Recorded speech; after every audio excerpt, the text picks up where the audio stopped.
Eu gostaria de compartilhar com você a respeito de duas mulheres. Essas duas mulheres se chamavam Sifrá e Puá. Elas eram parteiras e estavam vivendo dentro do Egito sob circunstâncias de escravidão. Como parteiras, elas receberam a ordem do rei do Egito para assassinarem todos os bebês que nascessem do sexo masculino. Por quê? Porque o povo hebreu dentro do Egito, eles cresceram muito em número, em quantidade. E Faraó teve um medo que um dia o povo do Egito fosse subjugado pelo povo hebreu, porque eles cresciam em grandes quantidades. E a primeira estratégia de Faraó foi colocar muito peso sobre eles, muito trabalho muito pesado, com o objetivo de que eles não fizessem tantos filhos, mas não adiantou. Quanto mais eles trabalhavam, mais filhos eles faziam. Então, quando o Faraó viu que não deu certo esse intento, ele decidiu convocar essas parteiras para que assassinasse os bebês que nascessem do sexo masculino. Mas a Bíblia vai dizer lá em Êxodo capítulo 1, a partir do versículo 16, que elas temeram a Deus e elas não obedeceram à ordem do rei. E por temerem a Deus, elas permitiram que as crianças vivessem. E eu acho muito lindo isso, essa atitude de temor a Deus a ponto de não obedecer a ordens injustas, ordens desumanas. E elas tiveram Deus em primeiro lugar. Elas amaram a vida em primeiro lugar. E eu achei muito lindo a atitude delas. E quando o rei chamou elas para poder indagar por que elas não obedeceram a eles, elas mentiram, claro, e elas disseram, não, quando a gente chega o bebê já nasceu.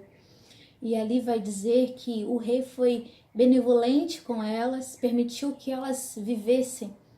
E esse permitiu que elas vivessem, na verdade, foi a mão de Deus. Deus protegeu a vida delas por elas terem temido a Deus em primeiro lugar.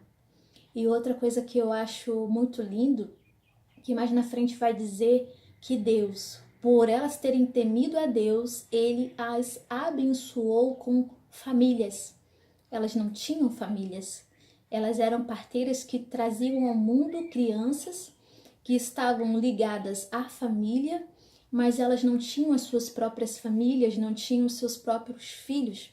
E Deus, por ver o temor delas, por verem a obediência delas para com Ele, Ele as abençoou com famílias.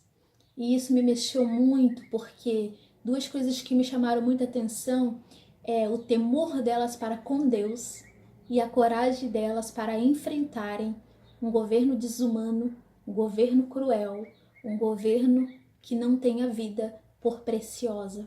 E eu achei muito lindo que elas se posicionaram em temer a Deus em primeiro lugar e se posicionar contra a injustiça e se posicionarem contra a maldade. E por essas atitudes, Deus as abençoou. Primeiro preservando a vida delas, não deixando que esse rei tocasse na vida delas, e depois as abençoou com recompensa, abençoou-as com famílias. Elas puderam ter as suas próprias famílias, seus próprios filhos, porque elas foram recompensadas por Deus. E eu quero te pedir para meditar nessa palavra, que você tenha sempre temor a Deus em primeiro lugar, que você valorize a vida, que é uma dádiva divina, e que você não tenha medo dos homens, porque mais importa temer a Deus acima de todas as coisas, porque dele vem a proteção, dele vem a recompensa. Que Deus te abençoe, que Deus te guarde e que você seja como essas mulheres, Puá e Sifrá, que você seja esplêndida, que você seja bela, que você exale a beleza e o esplendor de Deus através das suas vidas, porque Ele com certeza te recompensará.